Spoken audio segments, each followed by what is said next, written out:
Tanggung jawab orang tua mengembangkan fitrah anak. Assalamualaikum warahmatullahi wabarakatuh. Alhamdulillahirobbil alamin, wassalatu wassalamu ala asrofil anbiya'i wal mursalin, wa ala alihi washabihi ajmain, amma ba'du.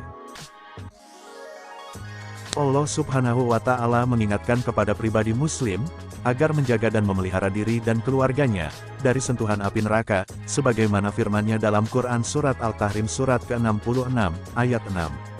Ya ayyuhalladzina amanu qu anfusakum, wa ahlikum naro, wa quduhan nasu, wal hijaroh, alaiha malaikatun giladun sidadun, layasunallaha, ma'amarohum, wa yaf'aluna ma yumarun. Yang artinya, hai orang-orang yang beriman, peliharalah dirimu dan keluargamu dari api neraka. Tanggung jawab yang pertama dan utama, yang harus dipenuhi oleh seorang orang tua, dan bahkan setiap orang dewasa yang normal, adalah terhadap dirinya sendiri. Tanggung jawab yang dimaksudkan adalah, bagaimana agar dirinya sendiri benar-benar terbina, menjadi pribadi yang bertakwa, yakni patuh melaksanakan ajaran Islam secara konsekuen, sehingga ia mampu menjadi panutan bagi keluarganya. Namun, tidak cukup hanya membina diri dari pribadinya sendiri, justru kewajiban yang tak kalah pentingnya adalah, bagaimana agar kemantapan pribadinya sebagai seorang muslim yang mutakim, dapat diwariskan kepada keturunannya. Tanggung jawab yang paling utama adalah tanggung jawab iman. Pendidikan Islam harus ditanamkan oleh orang tua sejak dini, mengingat bahwa anak telah memiliki potensi dasar atau fitrah, yakni potensi imaniyah Islamiyah atau fitrah, yang dibawa anak sejak lahir. Potensi tersebut harus diberikan sentuhan-sentuhan yang dapat menumbuh suburkan, agar anak dapat bertumbuh sesuai fitrahnya itu. Rasulullah Shallallahu Alaihi Wasallam bersabda, sebagaimana hadisnya yang diriwayatkan Al-Hakim dari Ibn Abbas radhiyallahu anhu, bukalah lembaran awal terhadap anak-anak kamu, dengan kalimah la ilaha illallah tidak ada Tuhan selain Allah. Al-Hadis. Hal yang dimaksudkan, agar kalimat tauhid itulah yang pertama didengar oleh indera pendengaran anak, kalimat pertama yang diucapkan oleh lisannya dan lafal pertama yang dipahami oleh anak kelak, merupakan salah satu anjuran Rasul Shallallahu Alaihi Wasallam. Ia mengazankan anak yang baru lahir, pada telinga kanannya, dan mengiqomahkan di telinga kirinya. Tentang anjuran menyuarakan azan pada telinga kanan anak dan iqomah pada telinga kirinya, tidak diragukan lagi, bahwa upaya ini mempunyai pengaruh terhadap penanaman dasar akidah atau keimanan bagi anak. Dalam upaya menanamkan iman ini, harus dilakukan oleh orang tua, dengan metode yang dilandasi rasa kasih sayang, yang terimplikasi dalam ucapan dan perilaku orang tua yang tumbuh dari sifat-sifat, ikhlas, takwa, berilmu, cinta kasih dan tanggung jawab. Orang tua harus menumbuhkan sejak dini, kepada anak-anaknya untuk mencintai nabinya, anggota keluarganya, serta mencintai Al-Quran, melalui cerita-cerita yang sesuai kondisi anak, serta pembiasaan-pembiasaan dengan metode keteladanan. Rasulullah bersabda, muliakan anak-anakmu dan perbaiki adab sopan santun mereka. Hadis riwayat Ibnu Majah dari Anas bin Malik. Di dalam riwayat yang lain dikatakan yang artinya, didiklah anak-anak kamu kepada 3 perkara, mencintai Nabi kamu, mencintai anggota keluarganya, dan membaca atau mempelajari Al-Quran. Al-Hadis. Di samping itu, anak-anak diajarkan dira al-Rasul, sejarah hidup dan perjuangan Rasulullah. Ibnu Khaldun dalam mukadimahnya, menegaskan pentingnya mengajar dan menghafal Al-Quran, bagi anak-anak bahwa pengajaran Al-Quran itu merupakan dasar pengajaran bagi seluruh kurikulum sekolah di berbagai negara Islam. Sebab Al-Quran merupakan salah satu syiar al-din, yang menguatkan akidah dan meresapkan keimanan. Ibnu Sina, dalam bukunya As-Siyasah menganjurkan agar anak pertama kali diajar Al-Quran sebagai persiapan fisik dan intelektual. Hal ini dimaksudkan agar ia mampu menanamkan bahasa alinya dan jalan-jalan menuju keimanan anak. Demikian Rasulullah Shallallahu Alaihi Wasallam menunjukkan, betapa pentingnya pengajaran dasar-dasar iman kepada anak-anak sejak dini, sekaligus menunjukkan betapa besar tanggung jawab bagi orang tua, dalam memelihara fitrah anak, dengan menanamkan pendidikan akidah atau keimanan tersebut.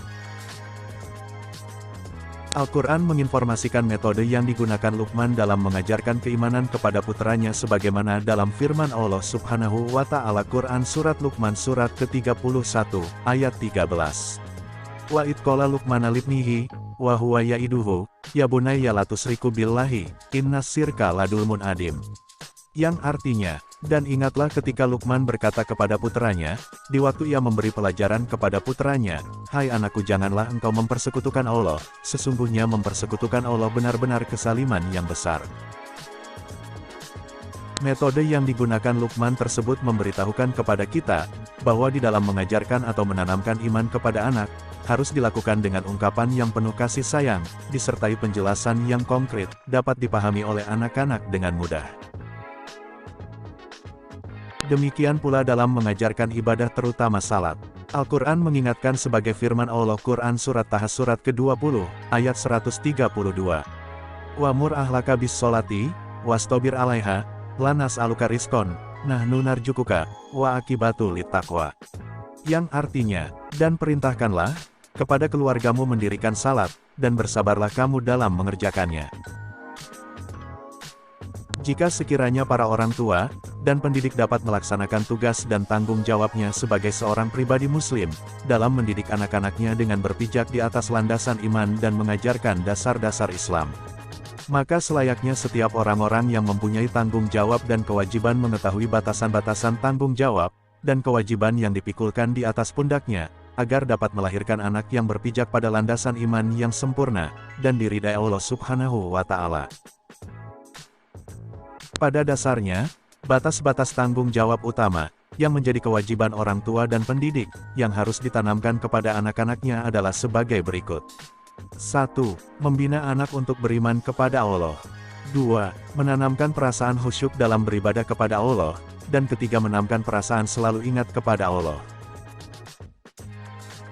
Dengan upaya yang sungguh-sungguh disertai kesabaran dan rasa kasih sayang, dan keteladanan serta pembiasaan dan latihan yang terus-menerus, dan pendidikan iman yang benar ini, akhirnya akan membawa hasil yang lahirnya generasi muslim yang beriman kepada Allah dan bangsa. Sebagai seorang muslim, pemuda-pemuda seperti yang diisyaratkan oleh Al-Quran seperti firman Allah Subhanahu wa Ta'ala, Quran Surat Al-Kahfi Surat ke-18, ayat 13, yang berbunyi, "Nahnu nakussu alaika nabaham bil haqqi, innahum fitnatun amanu bi rabbihim, wajidnahum hudan."